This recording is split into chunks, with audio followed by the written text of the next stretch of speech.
Yesterday I worked for the elections of Canada, right? Federal elections of 2025. I was how do you call this in French? It's basically I count the votes, and I'm on my desk. People come and I count their vote. I give them the paper. See if they're on the list and everything. I give them their vote, and then I count the votes at the end of the day. It was a 16-hour shift, right? So we worked for 16 hours, and we then counted the votes, and when it was over, it was midnight, and we started at 8:30 in the morning. I estimate that I made around $400 that day, and well, that's what it's supposed to be, right? Because after 8 hours we're paid in like halftime. I think that's what you call it in English. Basically, we're paid $20 an hour, and after 8 hours it's 30, so half of our salary added. So yeah, I came yesterday. I was tired. I just wanted to go on my bed. Today I have school as well, because yesterday was a Monday. They shut down schools for the elections, but then today we have school. I didn't come to school this morning. I just asked my mom if I could stay for the first period, and she agreed, because I was so tired I couldn't get up. So now I'm here. Right now I'm supposed to be at my second period at math. I tried to go, but then the teacher didn't let me in, so I just went outside. I'm right here. There's a soccer field behind me. There's a basketball field here.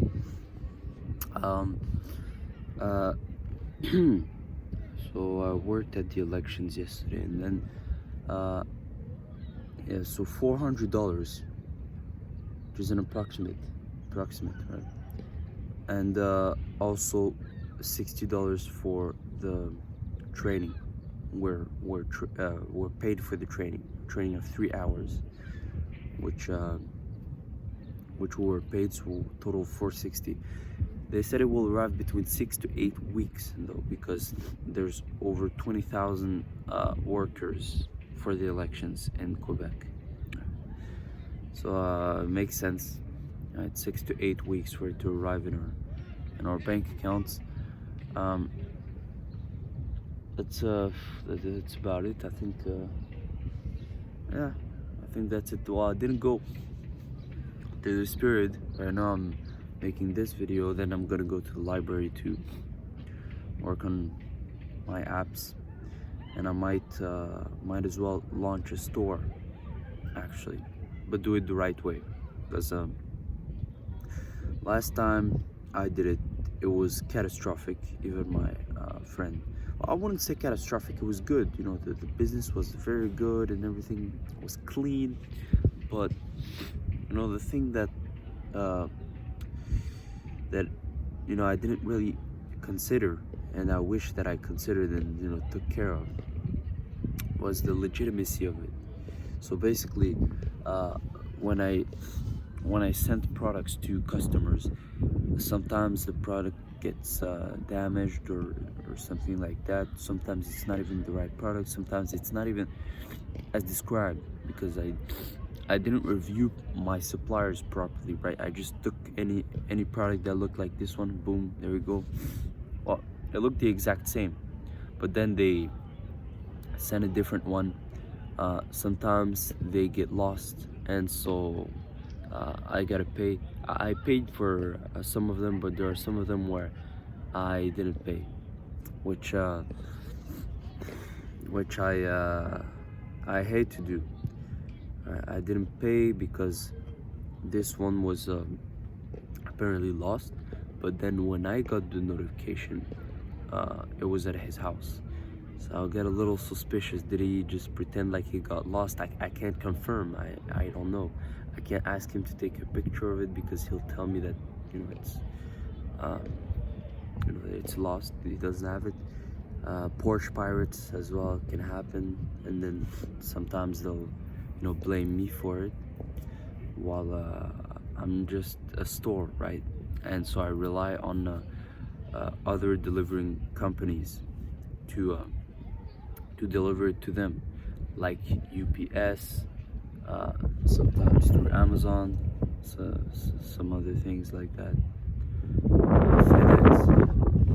So yeah, and I always try to make it better by having my customers let instructions. So for example, they could tell the delivery guy to, for example, put it in my backyard, for example, something like that, so that it doesn't get stolen,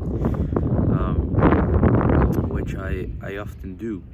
But then sometimes they don't respect it. I feel like there's been, I think, two orders where I asked, well, the customer asked, and then I asked manually the delivery guy to put it in his backyard. Right? Two people asked me that, so I asked him to put it in his backyard, and then once the customer received the product, thank God it wasn't stolen, but they said they kind of complained because it wasn't in the backyard as they mentioned, which is there's a lot of issues with it, but it's approaching UFC 315. I really want to go. I'm gonna go. And also Formula 1 Grand Prix, right? So these are really two events that I really want to attend.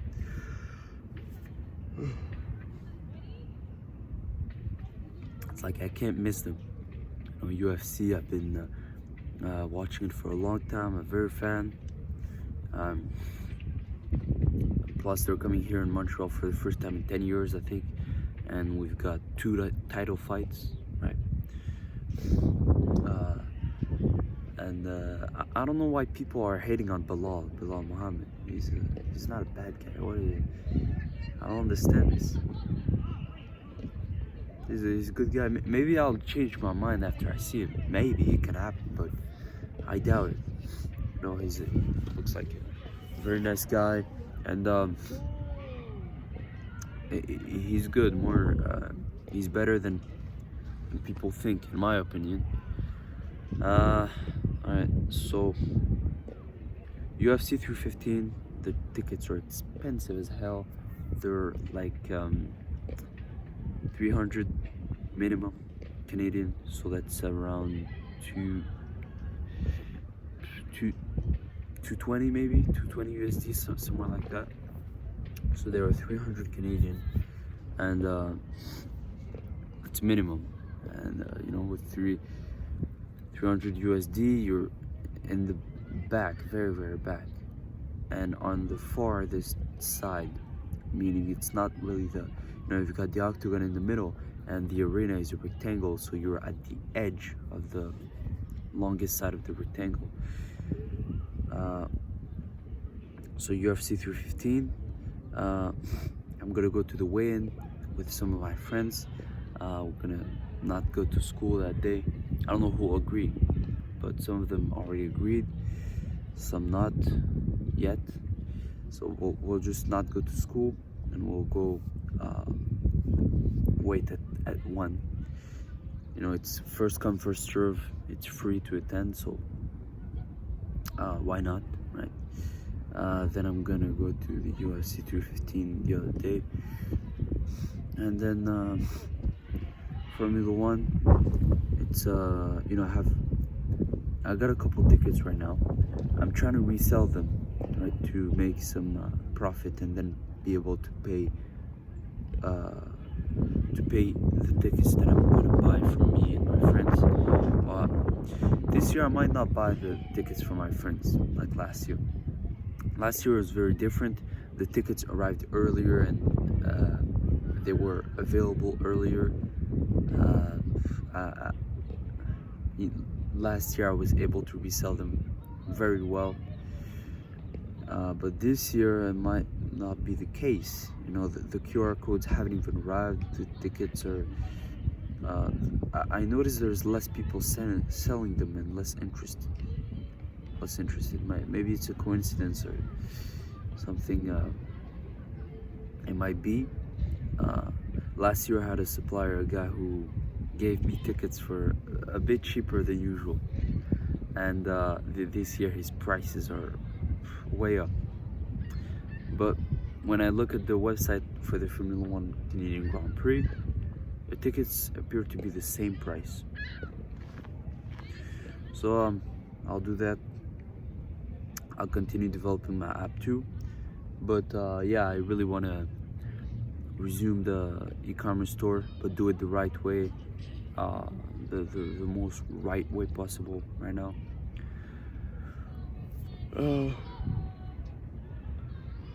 Because I remember a couple months ago, the first day that I opened my store, I made $200 the first day. Although yeah, it was not all profit, but I would estimate 50% margin, so like around 100, maybe 55, 160 profit, or 155. So yeah, I made some good money off of it, but I just didn't like the way that it was not trustworthy really. So gotta do it again. That's what I'm gonna do now. It's just my mind is really like, I don't know where to put my mind. It's like my mindset has changed a lot over the last few months, right? Before that, I was really thinking about like just work. Don't give an F about anything else. Just work. And then I realized that I'm wasting the best years of my life, and so now I'm hesitant between like working and enjoying this time, because it won't happen again. I won't be 16 again. I won't be 17 again. So I'm trying to enjoy these moments while working, maintaining that balance. I don't want to work too much. I don't want to enjoy too much that I'm not progressing. I really want to have a balance. My mustache is growing. Got some beard, some beard appearing right there, even down the wall. You probably can't see it, but it's appearing a little bit. So yeah, that's pretty much it. Just enjoying life. When I see kids like this, like having fun, like they have no idea how lucky they are, and that it can't happen again for them. They nobody has it all. The young wish to be older, right? To have more privileges, be more free. The older want to get back younger to be able to move well and have their time. The rich want to be poor again. I know it sounds crazy, but it actually is, because when you're very rich, it's not a hard thing to notice, but when you're very rich, you lose that that value of money. Bill Gates, I saw a video of Bill Gates who was asked how much does, I think, bread or milk, something like that, costs, and he said $14. Just some very high answer. So he doesn't even know the value of money, right? So people who can buy any car in the world, doesn't have any value for them. Whereas if I work for 100, 1,000, 10,000 plus hours to be able to afford that car, then it has a lot of value behind it, because I worked so hard for it. Nobody has it all, unfortunately. Yeah. The poor want to be rich, and then the rich want to be poor, and vice versa, and everything. I think I'm done talking for today. 15 minutes. Wow, I talked way too much.